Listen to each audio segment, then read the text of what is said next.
How to turn off automatic software updates on iPhone. To get started, first of all go ahead and open up the Settings application on your iPhone.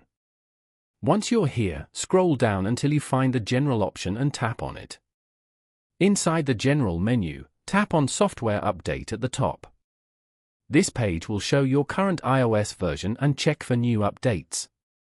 To adjust the settings, tap on the Automatic Updates option located at the top. On this screen, you can manage the automatic installation and download of iOS updates. Toggle off the iOS updates option under both automatically install and automatically download sections to disable them.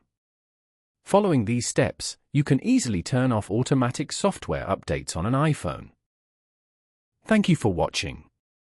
Please leave a like if this tutorial helped you, or leave a comment below if you have any questions related to the video.